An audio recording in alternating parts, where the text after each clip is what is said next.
got you. You're on. Okay, yeah, I need a clicker too, if I can.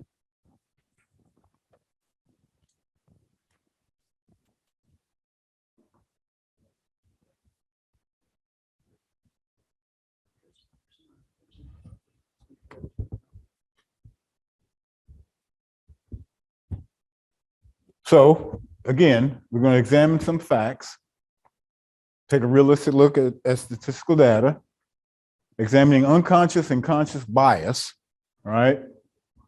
An honest self-appraisal, an inventory of ourselves. What's that remind you of? What's that statement remind you of? Anybody here in recovery? You work steps. See, I got two people that work steps.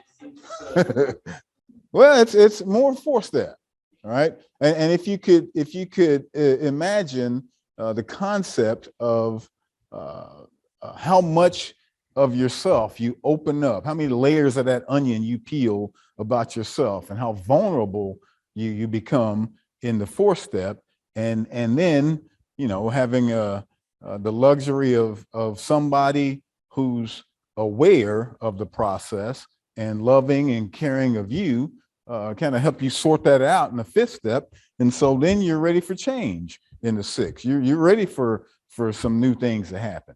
So if you could place that process in your agency, right? And again, if you're uncovering layers, you automatically have the assumption that maybe you aren't operating or existing as best as you could, right? Not that there's necessarily a deficit, but there's obviously room for change, room for growth, okay? Room for difference, all right? So that's the bulk of what we're going to talk about, creating a cultural competent environment, and then learn a little about ourselves. You want to click? All right, so these boring stats I talked about, and I got some little notes. We're going to fly through this since we're running out of time, but this is from National Institute of Health, and just some simple stuff I want to chime into is about the rates of individuals failing, individuals making it to treatment but not staying. Okay, so on average, about 40 to 50% of African Americans who enter treatment fail. They don't complete, right? As opposed to 20 to 30% that fail, the failure rate for whites. Native Americans is about 16 to 25%.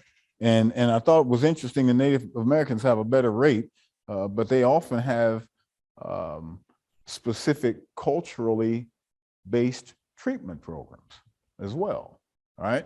And so the assumption when they did this research was that socioeconomic status was at the crux of it. They were wrong. Go ahead.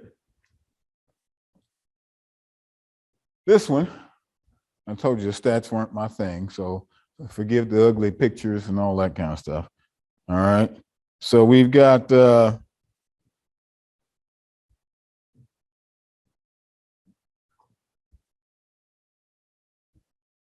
all right, so those that are actually in need of treatment and make it in.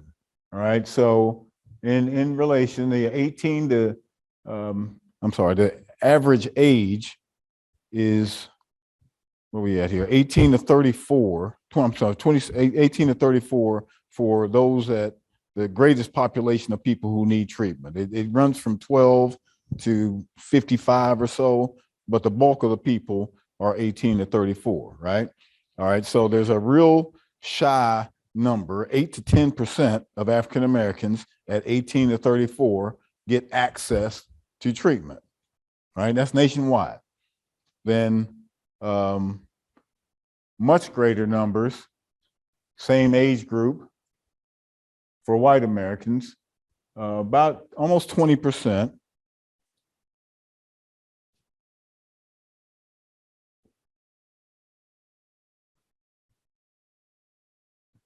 Go ahead with the next one. Go ahead with the next one.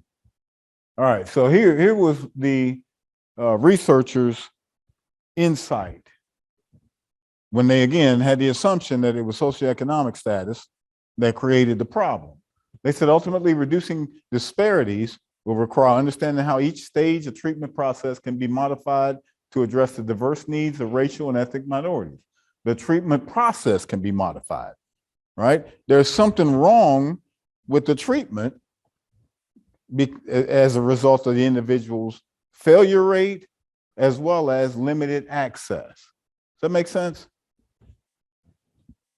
Although there are a few one-size-fits-all approaches to reducing disparities, there are opportunities to use new funding to scale up promising interventions, right? So think about who you may work for, what the model is designed from, who the client population is that you serve, and how you essentially engage individuals in treatment, okay? Is it a one-size-fits-all approach? Do you have essentially the underlying assumption that everyone should, this is it. This is the greatest show on earth here. It's you're the problem as to why you can't complete, right? Go ahead. All right, state of Kentucky. I'm a Kentucky fan, right? Great old Kentucky guy. I love my home, okay? And I talk swell about my state and my city and the town I grew up everywhere I go. And there was an experience I had 15 years ago. I didn't even want to put the name of the thing up there, but it's a reality, okay? Experience I had with a new initiative, and I was all in, both feet, all in, getting it started. Great opportunity for people to be able to access recovery. And now we're looking at 15 years later, and look at this stat. So we know just by virtue of sheer numbers, it's not a secret, right, that there's a great disparity of, not even a disparity, there's a great difference of African Americans incarcerated as to whites in the state of Kentucky, right? Probably would 75-25 be a bad number, Tony? About that? 75% African American. The greatest referral source for these programs for 1,500 beds is, guess what? Department of Corrections. So why is it only 11% of the client population are Black? I said, well, this is embarrassing. It really is. Go ahead.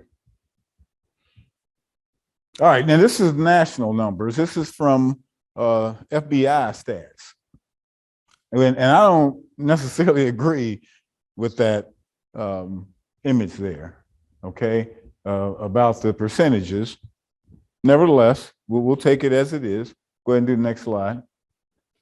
Most individuals are incarcerated for item E there, great number, which is nonviolent drug offenses. Go to the next one. It gives you kind of the description of all of them. Drug offenses, 65,000. That's the biggest number all over the place. And so again, if you think about who's in prison, who's seeking treatment. Yes, sir. No, I'm sorry. You're laughing at the crew here? No. Oh, okay. I told you we are going to be the test subjects here. But you think about who's in treatment. Hold on a second. I don't want you to go that far. Back up.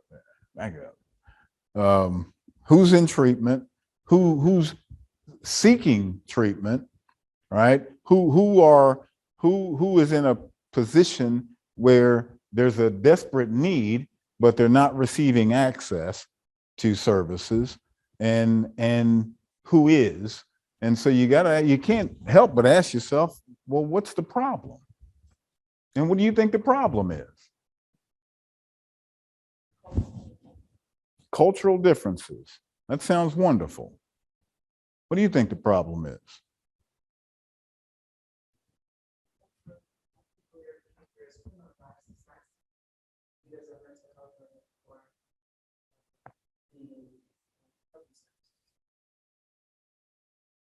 I could probably buy that on an individual basis, but not as a sweeping culture over the last maybe 25, 30 years of the heightened influx in the treatment services offered. Go ahead and hit the slide there. Let's get uncomfortable. That's what the problem is. And it's a hard thing to say. It's a hard pill to swallow. All right. And let's unpack that for just a second when we think about systemic racism.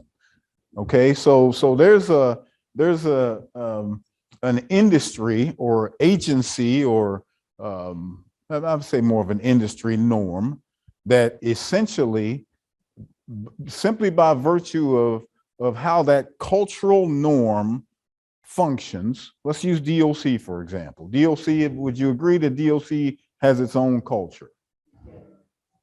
Can we all agree on that? Okay, so that cultural norm has a natural propensity for favoring one group over another over great periods of time. Would you agree? And not that there's a malicious intent. Maybe there is, person to person or warden to warden, or as on an individual basis. But as an industry, I don't think there's a malicious intent. And some might say, well, the way they operate, the way the cultural norm is, they're designed to be a little different than what's in the community, right? And I think that's a safe thing to buy, right? Because you're dealing with criminals, okay? So you're going to have to treat people a little differently than you would in your agency on the street. All right, I'll buy that. But over time, as numbers keep growing and growing, and you can't help but wonder, is something really wrong? Is something really unhealthy about this culture, right? And as a result of the unhealth in the culture, who loses? Again, we're talking about people left behind. So picture, if you will, that it's your family member, it's your child, it's your brother, it's you. And you're literally the one left behind for no reason of your own, no problem or harm you created for yourself. You're literally left behind. There's something wrong with that, folks. All right, so there's a little bit, I don't know if you all read that. And again, some conversations are difficult to have.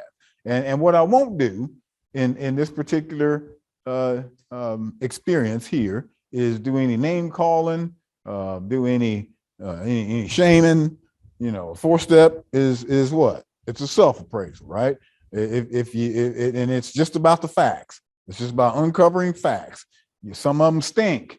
Some of them got a pretty foul smell to them, but they're the facts. It's who you are, right?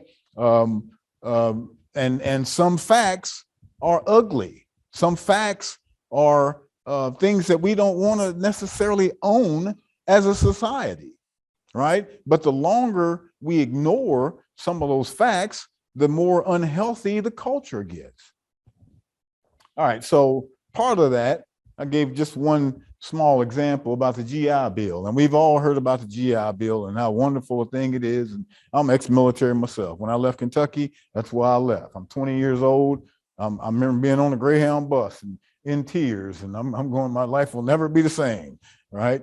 And I was 20 years old and ended up in Southern California. Oh boy, it was a good time. It was a good time. Anyway, so the great GI Bill was implemented long before I got introduced to all of that. But if you think about those who didn't even get the opportunity to receive it, right? Now, why would somebody even exclude a population when they served in the same way? People right next to each other served. Well, you get it. No, you don't get it. You get it. No, you don't get it. Whose idea was that, right?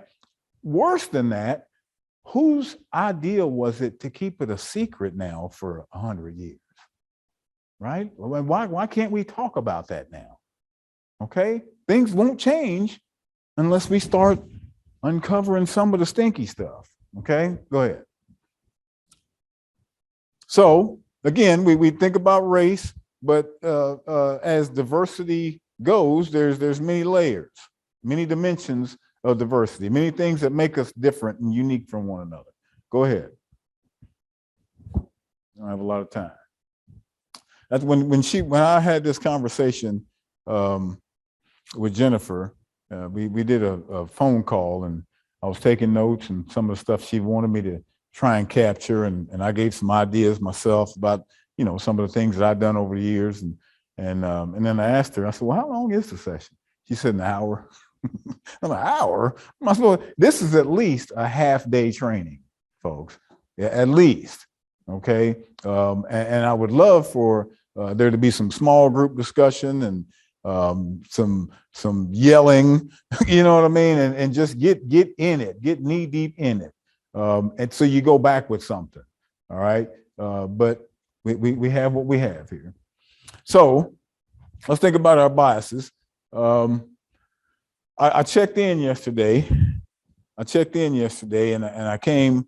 I drove, so I was a little tired. I got my kids telling me I'm getting really old. I got a sciatic nerve problem, and if you know anything about the old sciatic nerve, you can be moving and doing great 1 second, and the next second you can't hardly walk. Right.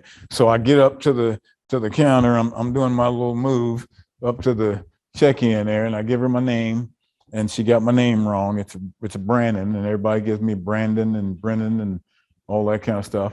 And then she says, I'll need a credit card for incidentals. And she gives me the spiel about what incidentals are. Okay, like I've never checked into a hotel before, And she says, now how long will only take this?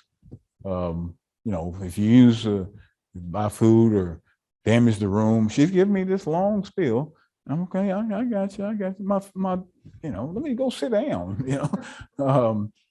And so then I gave her my ID, and I got a Hilton Rewards credit card, American Express, and I love using it because I can suck up all the points. I like sucking up points and getting all the perks. I never use any of them, but I like the perks. Right. So I gave her my card, and she got wide-eyed on me all of a sudden. Was that a bias? Was that exchange a bias, you think? Sometimes absolutely subtle, subconscious, but a bias nonetheless.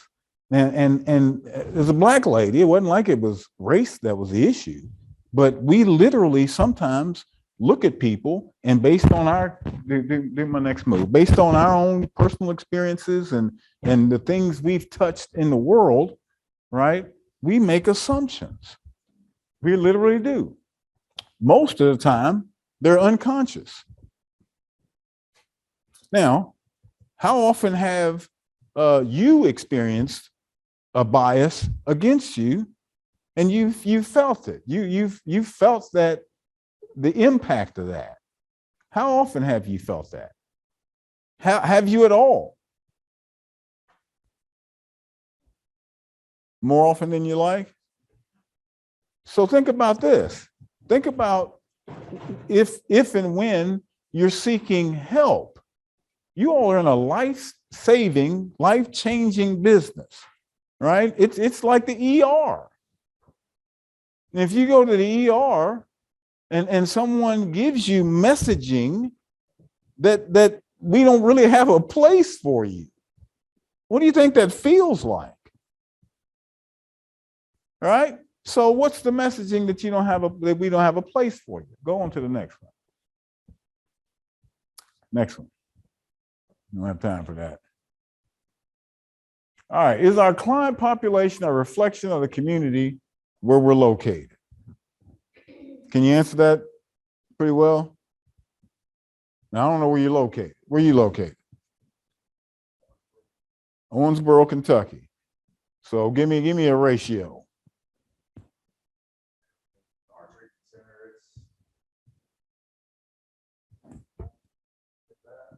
8515. All right. Wait, is it the Recovery Kentucky facility? Okay. All right. So one thing that was shared this morning, and I'll give him the old thumbs up. Tony White over there was I don't know what the title was, I guess director or big dog. He was the big dog at the facility, 100-bed facility in Moorhead, Kentucky. You ever been to Moorhead, Kentucky? Where are you from? DC. Moorhead, Kentucky is nothing like DC. All right, nothing like DC. There's not many Tonys in Moorhead. All right.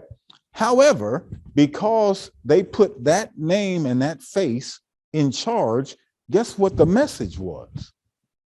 Somebody else is welcome. All right. It's not just for the people that look like they're from Moorhead. It's a simple thing, subtle thing. All right. Another example, let's see, is there a specific race group of people underrepresented? I'm going to common practice. Let me do this one. Your direct care staff, right? What's the racial makeup of your direct care staff? Probably peer support people, right? I don't know what the term is nationwide, but the peer support specialist is typically the one in Kentucky. What's the racial makeup?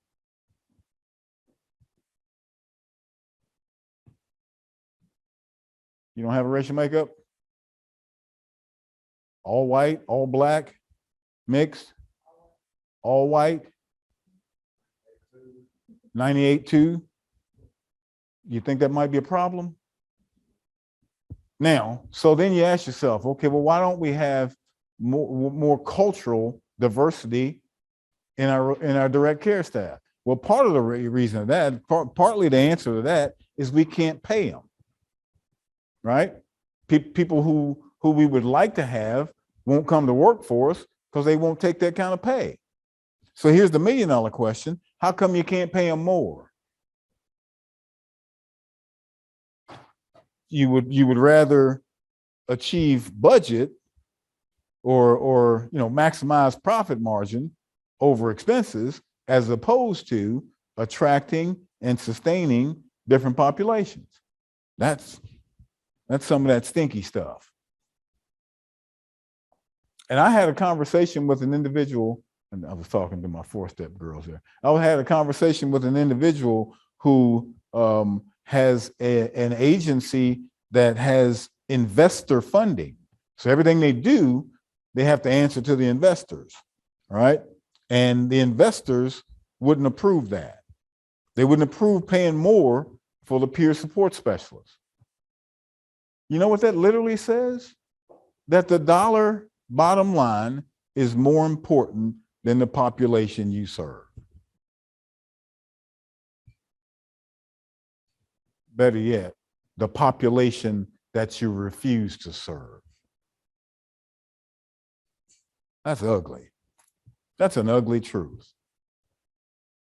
And what I'll say, and we go with a little bit further with that later, but as you enhance your staff population and then you attract more client population, it enhances your bottom line naturally. It's a natural function, but you have to have the investment beforehand. You have to have maybe the anticipation of losing, or no, I'll rephrase that, making less money initially. All right, you're not losing anything. If you're not from Kentucky, they're doing some billing that's out of this world, right? No, we don't bill. Oh, you all don't bill? Oh, that's right. That's right. That's right. They're all nonprofit. They're all social model folks. These are our angels. These are our angels here. All right. But there's some other folks. But it comes down to making the choice between paying staff and paying electric bill. It does. I mean, I hear what you're saying, and I support what you're saying 100%. But I'm the one that has to crunch the numbers. Mm-hmm. It's like, okay, we want to pay more, but then we got to cut something somewhere else to make it all even out. And much of your funding comes from private donations too, right? Some of it does. Did you? I'm gonna give you a 4-step question there. You ready for it? Did you get heavily dependent on DOC dollars? Oh, yes. Okay, so that was a problem. That was because it was easy money, right? They're sending them, they want bids, they're paying, we're taking them, right? So as you turn toward that DOC funding, you neglected potential other funders like those moms and churches and businesses that would say, if you said, you know what, we got a population that we're just completely underserving and they look like you, help us get them in here. Somebody probably said, oh, I'll write a check for you. That also goes to the third point there about participation. Okay. I work for peer support before I joined Smart Work. I worked for peer support in Jersey and Ohio. Mm-hmm. And because a lot of these organizations that bring in peer support and then use that information to mandate for the drug court and reentry programs, but they say it's voluntary. Right. It discouraged a lot of the minority population that did not have good relationship with law enforcement. Right. They have fear that if they participate in this program, that are supposed to shorten their sentencing or lower their probation, but they get in trouble in that program and then increases their Right. sentences. Get new charge. They get new charges, they get new sentences, they get new restrictions on them, different restrictions to their families and the goals they're trying to do to get their families back in their lives, so on and so forth. Mm-hmm. They give up before they even start. Mm-hmm. Because the minute that you tell them that law enforcement's involved, it's automatic. They don't even want to be a part of it. Nothing to do with it, whereas it's spun a different way in other communities. Right. Where it shows it as a benefit to helping you clear your name. Okay. And which that message isn't told the same way in different communities. Right. So the same service that's basically available to both communities has a very, very different light when it's presented to those communities. So in the interest of a self-appraisal, if you got a population that's underserved, and that's obvious, it's like, okay, it's pretty, easy to figure out why not do something about that? Why not take the steps to change the perception so that we do attract them? Because in Jersey and New York, guess what? They're needing to knock on the door, right? Are there common practices or workplace norms that might discourage participation? So here's some of the stuff I do as an EAP professional in doing harassment prevention and cultural diversity and things like that. So let me give you an example. You have, I'll call them a staff person who works for your agency, and they drive a pickup truck, and the pickup truck keeps an American flag in the bed. What's that represent to the population that's underserved? Let me go a step further. The pickup truck has a Confederate flag on the front license plate. Person never said a word, never done anything wrong, but it's common knowledge of what their role is in the agency, and that's the image that's a reflection of, maybe not necessarily who they are, but as the underserved population perceives who they are. What do you do?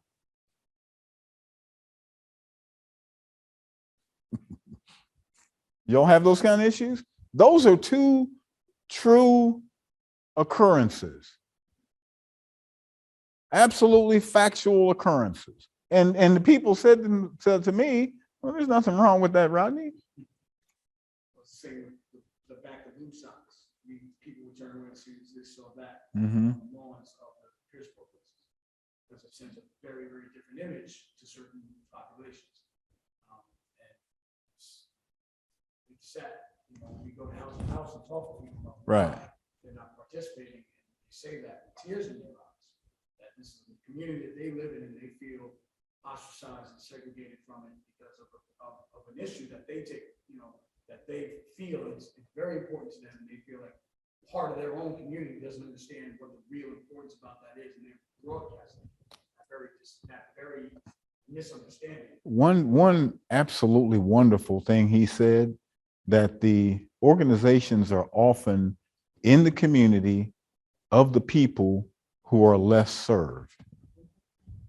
That's a tough one to swallow. And now we experienced that right in Louisville.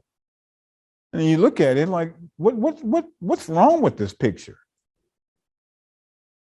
Right in the city, right in the part of town where the population who lives there needs the resource, and they're not being served in that agency. What's wrong with this picture? So as you do the honest self-appraisal, right, you uncover some of those things, and you got to create policy around it. You got to do organizational development training. You got to do some awareness kinds of things, right, for your staff. Another great one, there was an agency who had some policy around racial slurs, right? But if the population of the workforce doesn't represent differences in the culture, then things like that get a little laxed, right? Because there's no one to complain. Okay, so there was a comment made, racial slur, jokes told, and things like that. Turns out that one of the individuals was Hispanic, and they didn't know it. They thought he was white. Another individual, and you're all are probably experiencing a lot of this in Owensboro, is in a biracial relationship. So they have children that are of the race now that people are joking about. Forgot about that one, didn't you? So as you look at people and think that, well, you know, they're one of us, right? They're not one of you, okay? And there's again that sometimes subconscious, sometimes overt bias or complete discrimination, and people don't even realize that they have it. So now turn again to the underserved population. How is that person impacted? You can't tell me that somebody who would have that kind of blatant, obvious acts are going to completely be different and dismissive of that when they're working with a client. They're just not. They're not. Go ahead. Go back one sec. Go back one sec. Go back one sec.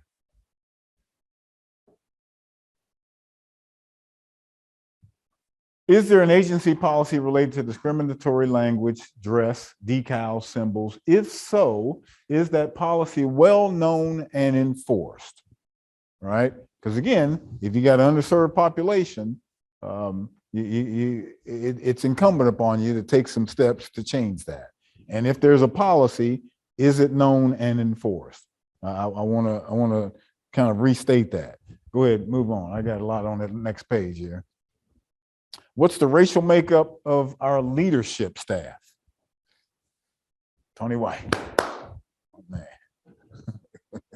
Do we have any intake receptionists or direct care staff persons that represent this group, right, of the underserved?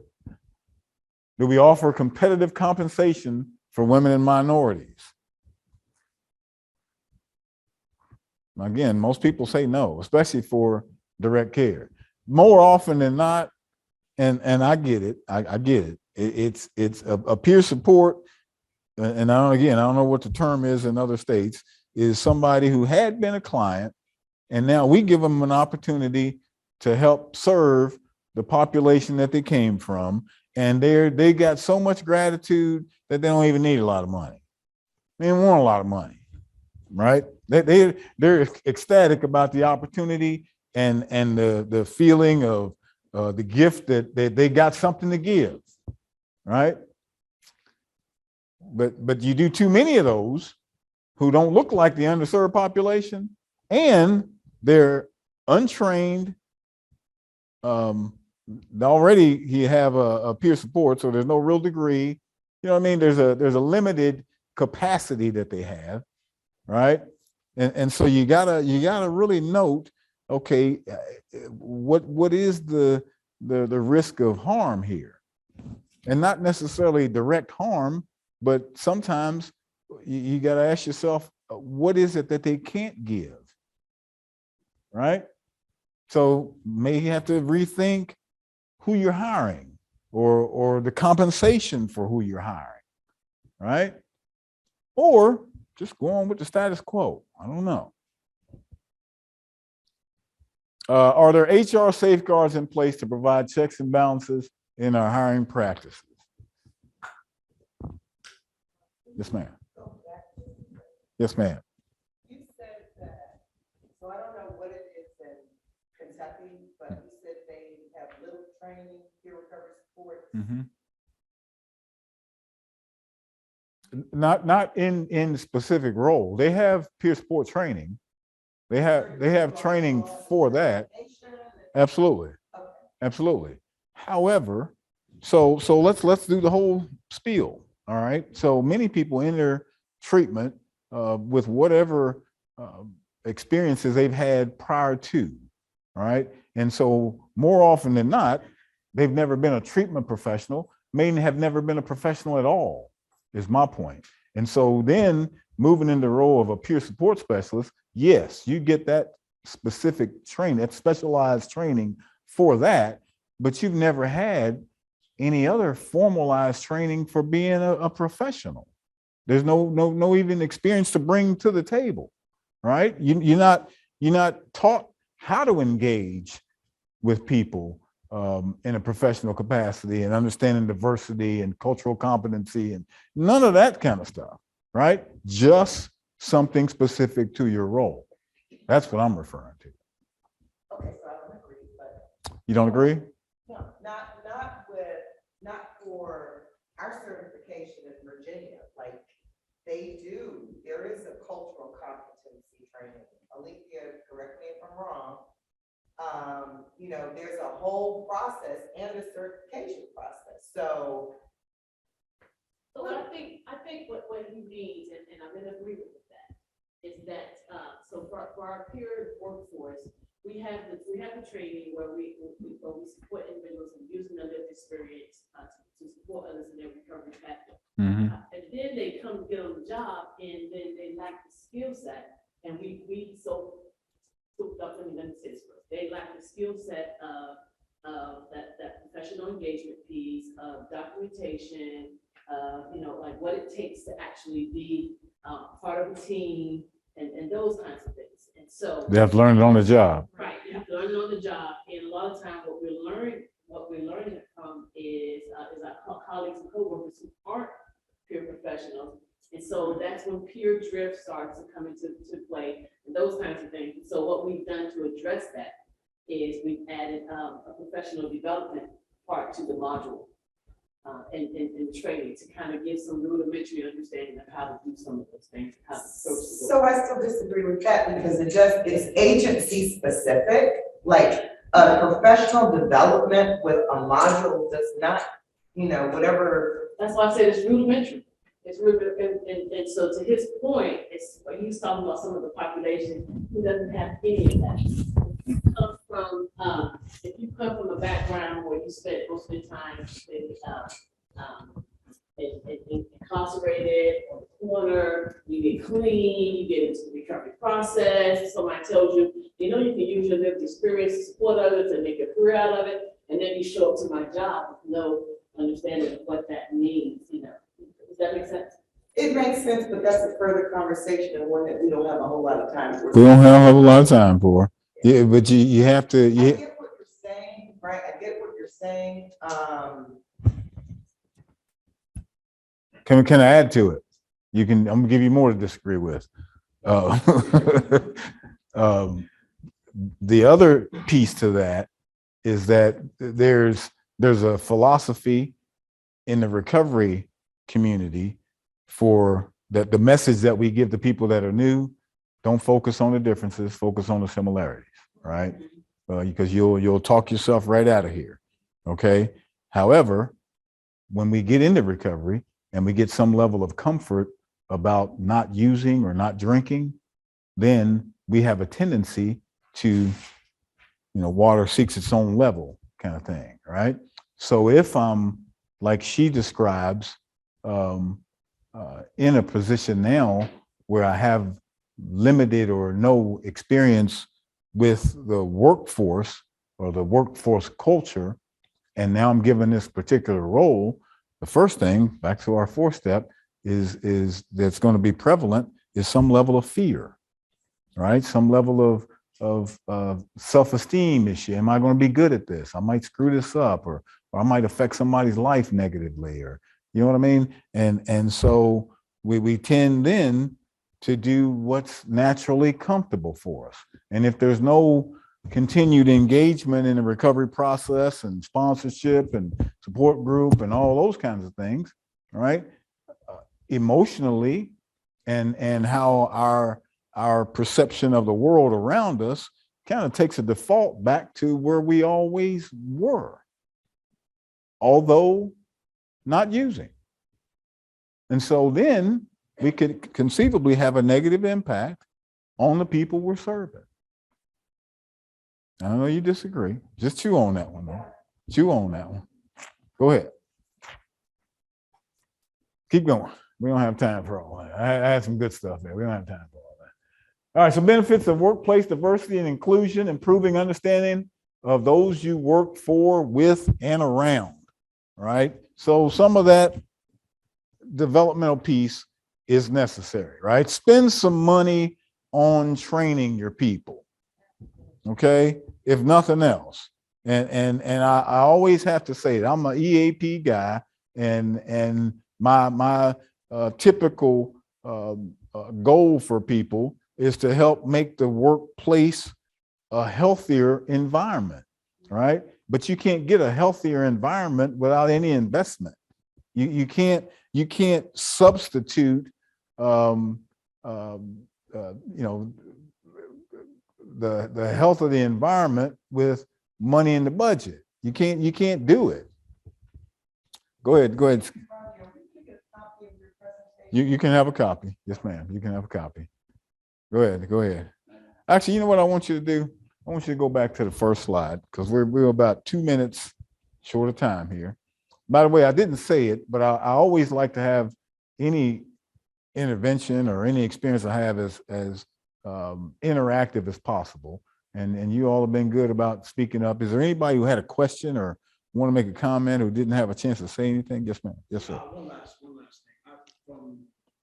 Coming from a multi-ethnic background, a community that's very, racially diverse. A lot of times that I've seen that have been problematic with getting people into treatment, besides the racial disparity, is the disparity within the culture itself, the stigma against mental health disorders and race disorders. For instance, in the Black and Latino community, you bring up, that you're an alcoholic or you have a mental health disorder, you're automatically ostracized. Yeah. And you're segregated against, you're ridiculed, you're bullied, so on and so forth. So what in your experience have you seen has been most helpful or beneficial with reaching those communities and changing that message for what recovery looks like? And I've seen, especially with my short career with in recovery in the 5 years I've been doing it, that the message of what recovery means in different communities is just as different as the cultural divides that we see in this country. So what I was just curious of what you've seen that's been, beneficial to reaching those communities and showing the biggest thing, the biggest impact to that is literally the people. That there have to be successes. There have to be people who are not afraid to just say, hey man, I was right where you are, and I'm not doing that anymore, and here's what I am doing, right? And not necessarily be an open book about all the dirty deeds they did, but that you from the neighborhood, them, what they did, and they're not the same person, right?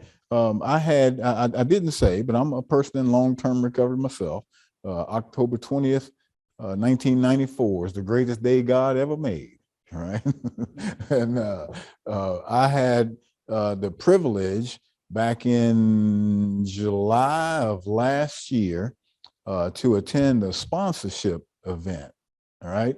And it was my grand sponsor.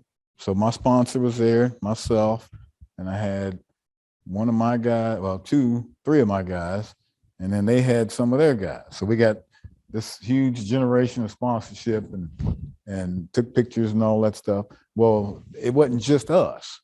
It was my grand sponsor on down. Now we were in Maryville, Missouri. Anybody ever been to Maryville, Maryville, Missouri? And there were people from California, New Hampshire. We were from Kentucky. There was Texas, Oklahoma, a little bit of everywhere, right? So now you got black, white, Mexican, Puerto Rican. There's a difference, right? there's a difference, and you gotta act like it. There's a difference. You can't just put them in a box, right? There's a difference. And after our Saturday afternoon or morning and afternoon gathering, we all decided, not all of us, but a lot of us decided we want to go eat, right? So there's a steakhouse, and I was designated to make a reservation. So I called the people, we did a drive-by and peeked through the window, and it looks like it's pretty good. And did a reservation for 20, okay? And they got a back room, perfect, you know. Well, 20 turned into about 45 of us, and there was our 2 tables and another table of Maryville folks, right? And all throughout that experience, not all through, the first part of it, they looking and whispering, like, what is this collection of, and it's all guys.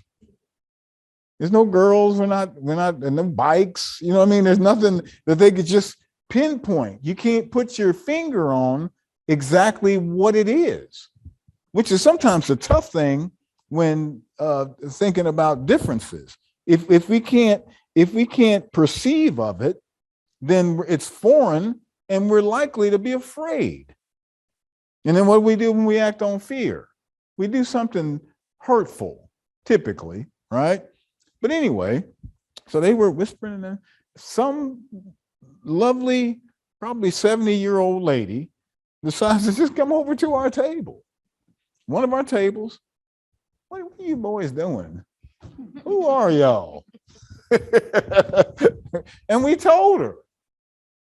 And it was one of the greatest experiences we've ever had. She had a nephew, had a drug problem, and went somewhere to get clean, and you know, and that whole thing. So now by the time we're done eating, we're outside in the parking lot, and everybody's she's going down the line, hugging all the guys, and right, we made some friends in Maryville, Missouri. Right, welcome, and all of the tension that initially took place, because we're in Maryville, Missouri, but now we're black, white, Puerto Rican, Native American. Big Mike. Big Mike's he's half Spanish and half Native American, and he's a killer. He got tattoos, you know. I mean, you see Big Mike, you're like, oh God, right? He's there. You know, it's a whole different kind of environment, right? Now, reason I wanted to go back here. Now, go back to my picture. Very first one. Anybody recognize that bridge? It is.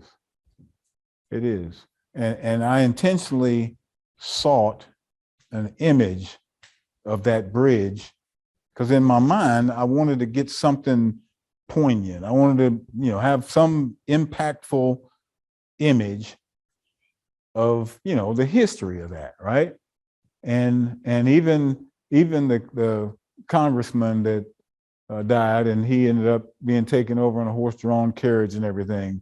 I wanted an image, but I never saw that image before, and that's a beautiful image. The greenery, it's nothing like the images we've all been plastered with, right? And so ultimately, as we do something, as we take our initiative to change the culture of the workplace, change the culture of the people in the workplace, that makes it more inviting, more welcoming, more inclusive of the people who we're not serving, because that's the point.